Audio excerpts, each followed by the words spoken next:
Assalamualaikum warahmatullahi wabarakatuh.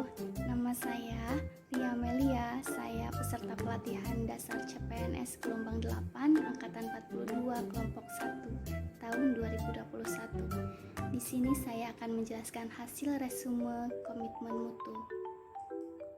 Apa itu komitmen mutu? Komitmen mutu adalah janji yang direalisasikan dalam bentuk tindakan untuk memenuhi standar nilai, efektivitas, efisiensi, inovasi, dan mutu layanan publik dengan berorientasi pada kualitas hasil.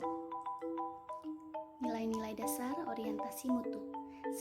Manajemen mutu terpadu atau Total Quality Management terdiri atas kegiatan perbaikan berkelanjutan yang melibatkan setiap orang dalam organisasi melalui usaha yang terintegrasi secara total untuk meningkatkan kinerja pada setiap level organisasi.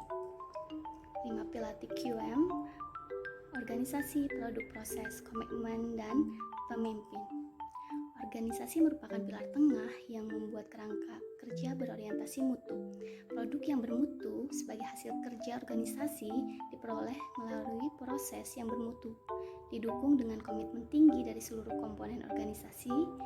Kemudian, organisasi akan efisien apabila dipimpin oleh pemimpin yang kuat dan kredibel. Fishbone manajemen mutu terdiri dari institusi pemerintah, rencana mutu, pengawasan mutu, perbaikan mutu, sosialisasi mutu, implementasi dan pengawasan mutu, outcome dan output, serta kinerja bermutu. Bisa kita lihat pada gambar tersebut, pada baris atas adalah tugas pimpinan, yakni rencana mutu, pengawasan mutu, dan perbaikan mutu. Kemudian baris paling bawah, sosialisasi mutu, implementasi mutu, dan pengawalan mutu, dan outcome dan output itu merupakan tugas dari aparatur. Teknik atau metode perbaikan mutu. Metode PDCA atau Plan, Do, Check, and Act.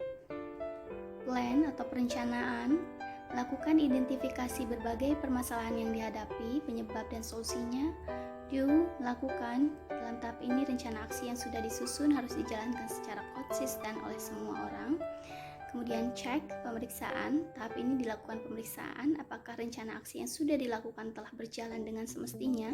Kemudian yang terakhir adalah act, yaitu melakukan tindakan atau keputusan yang perlu diambil sebagai tindak lanjut dari tahap check. Nilai-nilai dasar orientasi mutu. 1. Mengedepankan komitmen terhadap kepuasan customers atau clients. Kemudian memberikan layanan yang menyentuh hati untuk menjaga dan memelihara agar customers atau clients tetap setia. Kemudian menghasilkan produk atau jasa yang berkualitas tinggi, tanpa cacat, tanpa kesalahan, dan tidak ada pemborosan.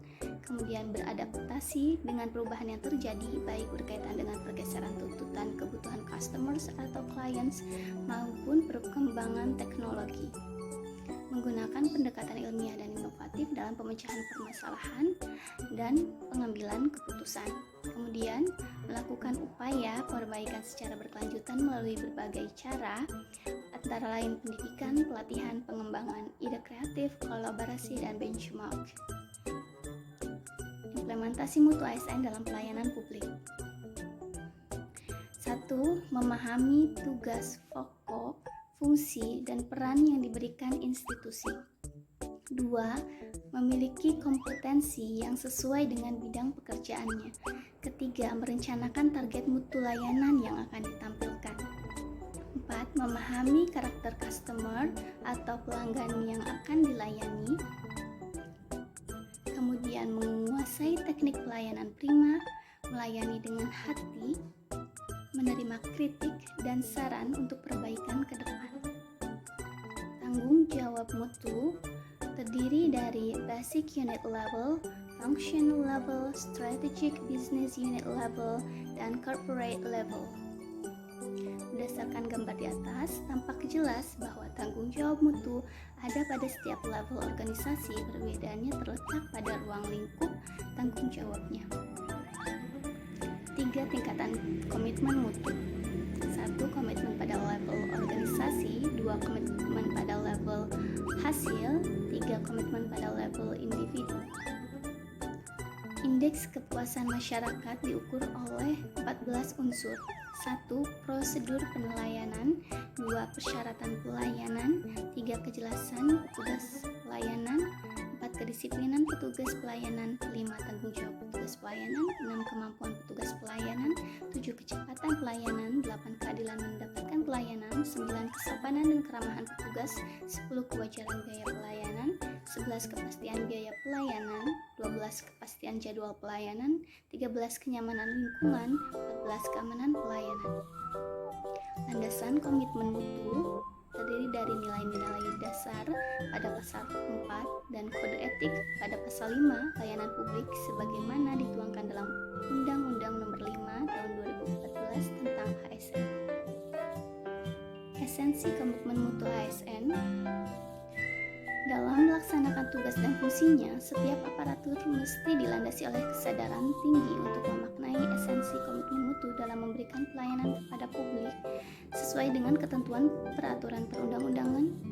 Perilaku adil hukum sebagai aparatur dapat diwujudkan melalui karakter kepribadian yang jujur, amanah, cermat, disiplin, efektif, efisien, kreatif, inovatif, melayani dengan sikap hormat, bertutur kata sopan dan ramah, berlaku adil, tidak diskriminatif, bekerja tanpa tekanan, memiliki integritas tinggi, serta menjaga nama baik dan reputasi ASN. Pengawasan komitmen mutu terdiri dari dimensi internal secara vertikal atau horizontal dan dimensi eksternal terbuka. Paradigma layanan. Dua paradigma layanan yang diberikan aparatur yakni 1. Merujuk pada ketentuan peraturan perundang-undangan. 2. Merujuk pada kebutuhan masyarakat. Posisi pegawai ASN sebagai aparatur memiliki tanggung jawab untuk memberikan pelayanan kepada masyarakat. Aparatur bekerja untuk kesejahteraan dan kepuasan masyarakat melalui pelayanan yang adil dan bermutu. Meningkatkan mutu dengan pendekatan inovasi. Inovasi barang dan jasa adalah cara utama di mana suatu organisasi beradaptasi terhadap perubahan pasar, teknologi, dan persaingan. Inovasi muncul untuk menghadapi tantangan manajemen yang ada di masa sulit. Inovasi lahir cepat ketika organisasi berada dalam kondisi stagnan dan sulit untuk berkembang. Inovasi dapat diwujudkan dalam bentuk produk, layanan, metode kerja, dan sumber daya. 4 cara inovasi: penemuan, pengembangan, duplikasi, dan sintesis. Aktualisasi nilai-nilai dasar komitmen mutu. Perubahan dari 1. Orientasi kepada peraturan menjadi orientasi kepada publik. 2. Cara kerja asal beres, rutinitas dan asal-asalan berubah menjadi orientasi kepada mutu, bekerja secara baik dan benar. 3. Bersikap pasif, berubah menjadi sikap dinamis, proaktif dan inovatif. 4. Cara kerja individualis dan egosentris, bekerja sendiri-sendiri dan berorientasi pada melayani pimpinan, menjadi cara kerja tim, kolektif sebagai suatu kesatuan proses untuk melayani masyarakat. Terima kasih, itu adalah hasil resume komitmen mutu saya, semoga bermanfaat. Assalamualaikum warahmatullahi wabarakatuh.